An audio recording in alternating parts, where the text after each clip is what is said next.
ఆకాంక్షలు ప్రజల గుండెల్లోంచి ప్రజా ఉద్యమాల్లోంచి ఒక మహిళ రాజకీయాల్లోకి వచ్చి అందున ఆ పార్టీ అధికారంలోకి వస్తే ఆ మహిళ ప్రజల కోసం ఏం చేస్తుంది, మంచి ప్రజా నాయకగా ఆమె ఎలా ప్రజలకి అచ్చమైన ఒక మంచి సుపరిపాలన అందిస్తుంది అనేది సీతక్కని చూస్తే తెలుస్తోంది.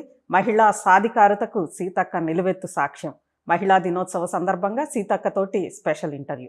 సీతక్క నమస్తే. నమస్తే. ముందుగా మీకు మహిళా దినోత్సవ శుభాకాంక్షలు. నుంచి తెలుగు రాష్ట్ర ప్రజలకు మహిళా దినోత్సవ శుభాకాంక్షలు వినాలని ఉంది.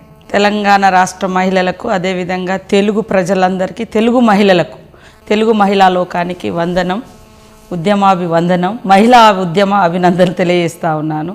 ముఖ్యంగా అంతర్జాతీయ మహిళా దినోత్సవం అంటేనే ఒక ఉద్యమము, ఒక సమానత్వం కోసం మరి పోరాడినటువంటి నేపథ్యంతో వచ్చిందే మన అంతర్జాతీయ దినోత్సవం. కాబట్టి ఈ సందర్భంగా రాబోయే కాలంలో ప్రతి మహిళ తను చేస్తున్నటువంటి పనికి కష్టానికి తగ్గ ఫలితం, సమానత్వంతో కూడినటువంటి వేతనం పొందే విధంగా ఈ యొక్క అంతర్జాతీయ దినోత్సవం ముందుకు సాగాలని మనస్ఫూర్తిగా కోరుకుంటూ, ప్రతి మహిళ ఆత్మవిశ్వాసంతో, ఆత్మగౌరవంతో తలెత్తుకొని బతకాలంటే ఆర్థిక సమానత్వం మనం ముందు సాధించాలి, ఆర్థిక వెసులుబాటు ఉండాలి.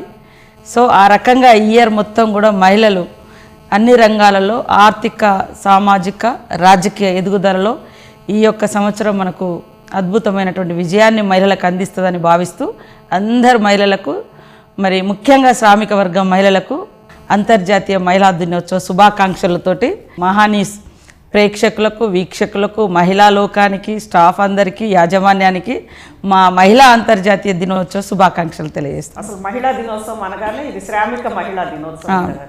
అలాంటిది